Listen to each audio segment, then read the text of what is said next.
Senhores telespectadores, temos diante de nós um dos trechos mais extraordinários, mais autênticos, mais vivos de toda a paisagem portuguesa. É Ribeira Lima. Desde há muito tempo chamamos Ribeira Lima ao vale do Rio Lima. Nasce lá em cima, já nas montanhas galegas, desce aqui por entre estas várzeas verdes e vai além, se olharem bem, naquela garganta, acaba o rio e começa ao mar. É a Viana do Castelo. A terra que está na nossa frente é Ponte de Lima. Ponte de Lima, o nome, ela outrora chamava-se apenas Ponte, porque não havia mais ponte nenhuma. Não havia ponte no Ave, nem no Cávado, nem no Mondego, nem em parte nenhuma. Havia a ponte, simples ponte, porque quem quisesse ir de norte para sul, passava aqui, passava na ponte. É claro, isso faz a extraordinária fortuna da cidade. Cidade não, porque está uma coisa muito curiosa. É que esta cidade nunca quis que lhe chamassem cidade. Cidade é para essas terras ditas que lá vão trepando e medem e tal. Não. Esta é a nobre vila de Ponte de Lima, que já era vila no tempo da Condessa Dona Teresa, que lhe deu o plural. Chegou-se a pôr, realmente, lá no Parlamento, o projeto, cidade. Unanimemente, é que os poderes locais rejeitaram. Que superioridade que isto representa.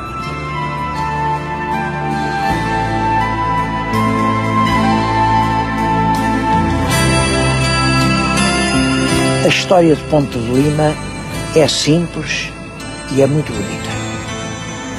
Imaginem uma várzea, uma grande várzea, modelada pelo rio e rodeada a toda a volta por outeiros. No cume de cada outeiro nasce um castro. As povoações do castro entendem-se umas com as outras e assim nasce uma civilização. Eu penso que realmente o Rio Lima é a linha dorsal de uma civilização. Quando os romanos chegaram aqui, tudo isto estava instalado, os povos castrejos viviam nas suas aldeias, eles ocuparam o país e fizeram uma ponte. É muito importante isto da ponte. Fizeram uma ponte. Exatamente esta ponte em que eu agora estou. O meu telespectador, se vir, vê a ponte, continua, vai até além já é Ponte de Lima, vê ali as águas do Rio Lima. Ora bem, aqui embaixo, se observarem com atenção, os arcos ainda são de construção romana. Lá estão as pedras típicas, quer dizer, este sítio aqui foi construído há cerca de 2000 anos. Bom, naturalmente depois, as torrentes do rio, que são impetuosas, são bravas durante o inverno, foram arrancando as pedras, destruindo os arcos, levando os tabuleiros nas grandes enxurradas, e a ponte foi construída, reconstruída, tornada a fazer, mas ela chegou até hoje. Vejam, é uma ponte lindíssima, em parte romana, estes arcos aqui são romanos, em parte medieval, em parte manuelina. O que importa é que nunca deixou de existir. E isso é muito importante. Reparem que agora temos uma grande estrada. É o Rio Lima. O Rio Lima vem lá de cima das montanhas galegas e vai até ao mar. Outra grande estrada. A estrada romana com uma ponte que atravessa o Rio Lima. No ponto em que atravessam, faz uma cruz e nasce uma terra. Essa terra chama-se, simplesmente, a Ponte. É na Ponte que a Condessa Dona Teresa, em 1125, confirma uma grande feira. Uma grande feira, era aqui que se juntava toda a gente quem vendia gado, quem vendia trigo, quem vendia metais, quem vendia cabedais, quem vendia ouro, vinham os ourives, vinham os prateiros, vinham os judeus, vinham os lonzaneiros, vinha quem trocava, e aqui era o grande centro económico do noroeste da Península Ibérica. Este lugar de Ponte de Lima foi uma das cabeças da Espanha. Claro que o tempo muda sempre. Quando chega ao século XIII, veio o rei Dom Afonso III, olhou para a foz do rio, olhou para a foz, que era um lugar quase deserto, e disse que bonita que ficava aqui uma vila, e fundou a vila de Viana.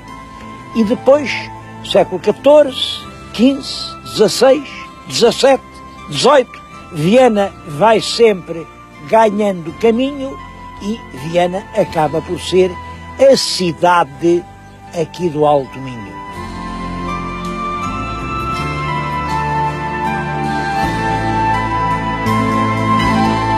Desses tempos passados, chegaram até hoje vestígios impressionantes.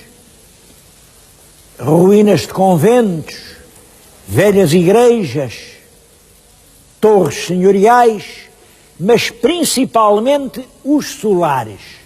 Estamos na terra dos solares. Em nenhum outro ponto de Portugal são tão numerosos os solares. Solares de Lima.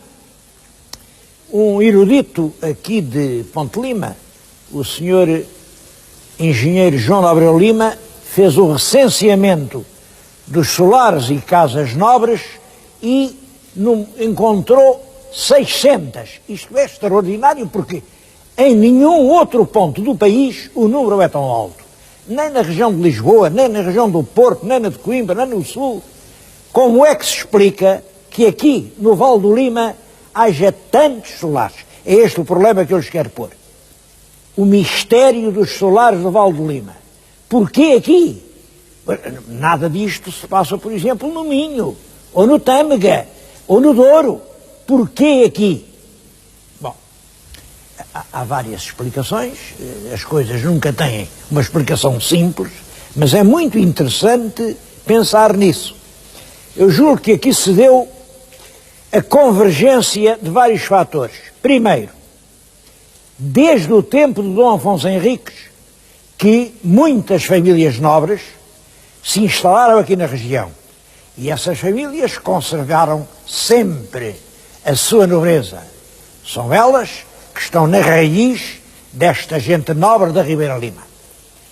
Mas depois, muita gente que não era nobre ou era de pequena nobreza, emigrou para o Brasil. O Minho chegou a despovoar-se para se povoarem as grandes regiões do sertão brasileiro. Então, na altura do ouro e dos diamantes, isto ficou quase sem braços para a agricultura. Foram milhares e milhares e milhares. Foram e nunca mais voltaram, a não ser alguns. Houve umas centenas que voltaram. E voltaram ricos. Voltaram e fizeram as suas casas. Muitos dos atuais solares da Ribeira Lima são casas de antigos imigrantes que vinham da terra da árvore das patacas com fortunas que lhes permitiam fazer residências sólidas para o futuro. Terceiro motivo, aqui a construção antiga era em granito e a cobertura do telhado era em enormes vigas de carvalho ou de castanho. O carvalho é uma madeira quase eterna e o castanho dura 200 e 300 anos. Isso tornava possível que uma família fazia a sua casa, naturalmente, casa para viver, um espaço, uma lareira. A geração seguinte acrescentava-lhe mais um corpo, os netos mais um bocado e, ao fim de centenas de anos, o que tinha começado por uma casa de um torna-viagem era uma residência solarenga enorme ligada ao nome de uma família. Isso é o que, julgo eu, explica a extraordinária riqueza dos solares da Ribeira Lima. Bem, como sabem, o tempo dos solares passou. Quem é que hoje pode manter uma casa com dezenas de divisões, com muitos telhados, com madeiras, com pátios, com lojas? Hoje, que não há pessoal, que não há... E então os solares entraram em decadência. Os tetos dos conventos abateram. Olha, eu estou aqui a falar num convento antigo e um convento muito ilustre. Este convento foi feito no tempo do rei Dom Afonso Henriques e chegou a estar completamente arruinado. Felizmente, foi comprado pela Câmara, foi inteiramente reconstruído e hoje é a Escola Superior Agrícola de Ponte de Lima. Criam-se aqui técnicos superiores para a nossa agricultura. Isto é um belíssimo exemplo, é um dos melhores exemplos que há em Portugal de como se pode salvar o passado preparando o futuro. Claro, eu bem sei, isto se calhar feito de novo, feito de raiz, seria mais barato, com certeza, mas não se salvava um edifício que vem do tempo do fundador da nacionalidade. E a gente não perde nada se quando a gente desfralda as bandeiras do futuro, ressalvar também as relíquias do passado. São coisas que não podem fazer mal uma à outra, podem ter a certeza disso. O presente, sim. O presente é que pode fazer mal ao passado, destruindo e renegando e escarnecendo, ou pode fazer mal ao futuro, falseando, traindo e tornando-o impossível. Agora, entre passado e futuro, há um intervalo tão grande que eles não podem fazer-se mal. Bom, mas desse tempo de ruína, houve muitos solares escavacados, destruídos, parecia que ia acabar o tempo dos solares, mas aí surge um movimento novo, o do turismo de habitação. O turismo de habitação consiste em reconstruir o solar, muitas vezes com a ajuda pública, e permitir aí que se exerça uma hotelaria, quer dizer, recebem-se pessoas que pagam, e isso tornou possível aqui no Minho isto. Primeiro, aumentou em muitas centenas o número de camas, muitas centenas. Aqui na Ribeira Lima há cerca de 50 casas dedicadas ao turismo de habitação. Depois permitiu salvar esses palácios. De outra maneira, estavam transformados em pedreiras e agora estão novamente de pé. Depois não deixou conspurcar a paisagem, porque não vieram fazer torres, agrestes, feias, esses mamarrachos que agora inventaram e que maculam indelevelmente as paisagens mais belas, não. Os antigos solares inscrevem-se docemente nas várzeas, nas linhas e nas dobras dos outeiros, e é assim que continua a Ribeira Lima. Bom, e por último, permitem ao forasteiro chegar aqui, estar numa casa fidalga, ser recebido por uma família hospitaleira e levar deste país uma ideia bela, uma ideia pelo menos verdadeira. É mesmo assim que nós somos. E fez da Ribeira Lima uma região excepcionalmente atraente. É um desafio que eu faço aos meus telespectadores que me estão a ouvir. Venham à Ribeira Lima, venham conhecer alguns desses solares e verão que não perdem o seu tempo.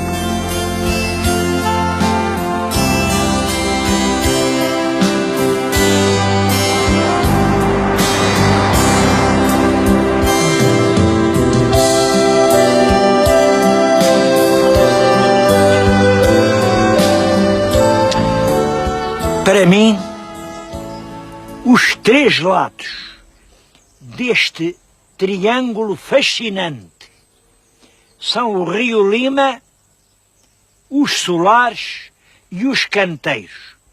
Já falei do Rio Lima, já falei dos solares e agora vou falar dos canteiros. Eu estou aqui numa curva da estrada que liga Ponte de Lima a Valença. Reparem, esta curva da estrada tem nem mais nem menos que uma exposição de escultores. Eu peço-lhes que prestem atenção à extraordinária beleza destas peças. Isto é um Santo António. É esculpido no granito. Bom, reparem que espantoso São Cristóvão. Força! Isto parece arrancado do pórtico de uma catedral românica. Olhem, outro Santo António. Este Santo António é absolutamente soberbo. Numa mão o Evangelho, noutra mão um menino. O que é espantoso é o preço disto. É claro, naturalmente, eu não gosto de fazer reclames comerciais a ninguém, mas emociona-me pensar que eu perguntei, então, e isto, quanto custa? Disseram 38 contos. Para o Sr. Doutor fazemos um desconto. Devo dizer que estamos perante uma obra-prima de escultura popular que, vendida aqui, vai para esses standibecos de antiquários da Europa por 10 vezes mais. Bom, e é isto que se faz aqui.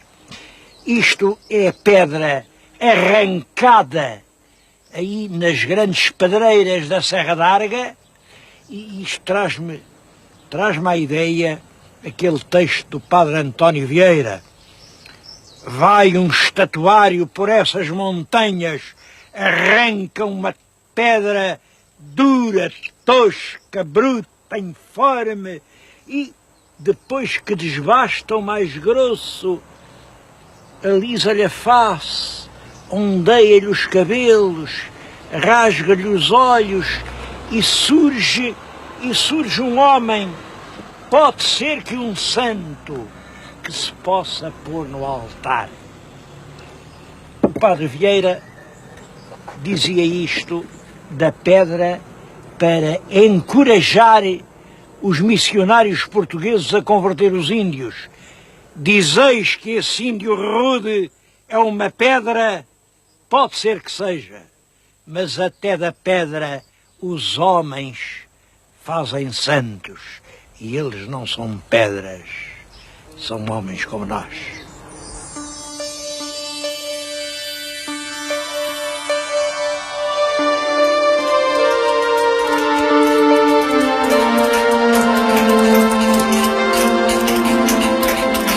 A arte dos canteiros não vai acabar no Vale do Lima. Há inúmeros canteiros a trabalhar.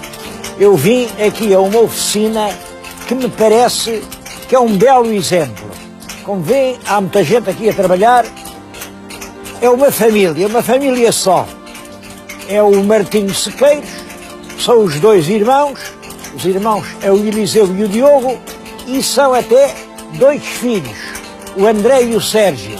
Bom, o André e o Sérgio ainda são jovens, andam na escola e são bons alunos, mas aos sábados, e hoje é sábado, podem vir aqui entreter-se na pedra. Eles não estão bem a ajudar o pai, estão a entreter-se na pedra, e que lindas coisas eles já podem fazer. O ambiente aqui faz-me lembrar aquele belo poema do António Gedeão sobre os canteiros. Eu só não sei de cor, vou dizer as primeiras estrofes. Álvaro Góis, Rui Mamede, filhos de António Brandão, naturais de Cantanhede, pedreiros de profissão, de sombrias cataduras, como bisontes lendários, modelam ternas figuras na brutidão dos calcários, no silêncio da nave, como um cinzel que batuca, soa sempre um truca-truca lento, pausado, suave, truca, truca, truca, truca, sob a abóbada românica, como um cinzel que batuca numa insistência satânica. Truca, truca, truca, truca, truca, truca, truca, truca. Álvaro Góis, Rui Mamed, filhos de António Bradão, naturais de Cantanhede, ambos vivos aqui estão. Truca, truca, truca, truca, vestidos de serrobeque e acocorados no chão. Truca, truca, truca, truca. É este mundo que ainda vimos encontrar no Val do Lima.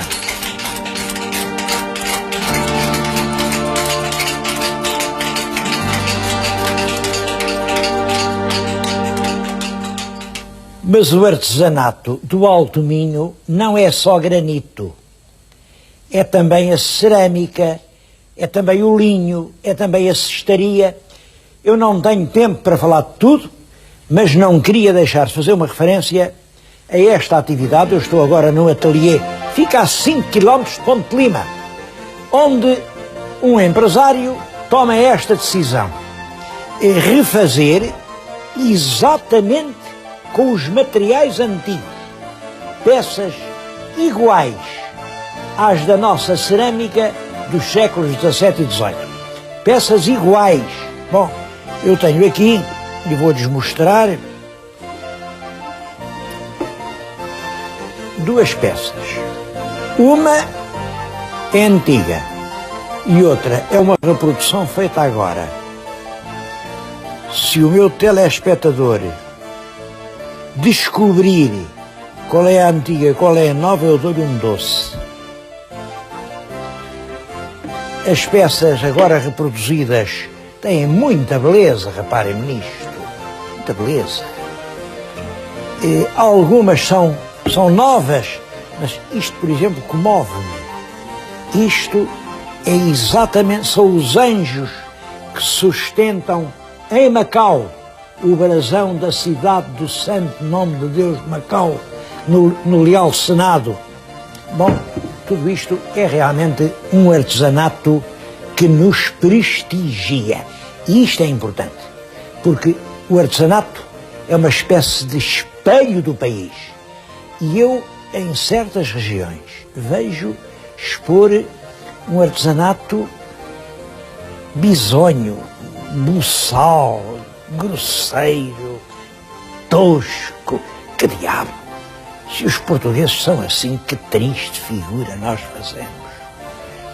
Que somos assim, e também é verdade, isso só nos deixa bem colocados.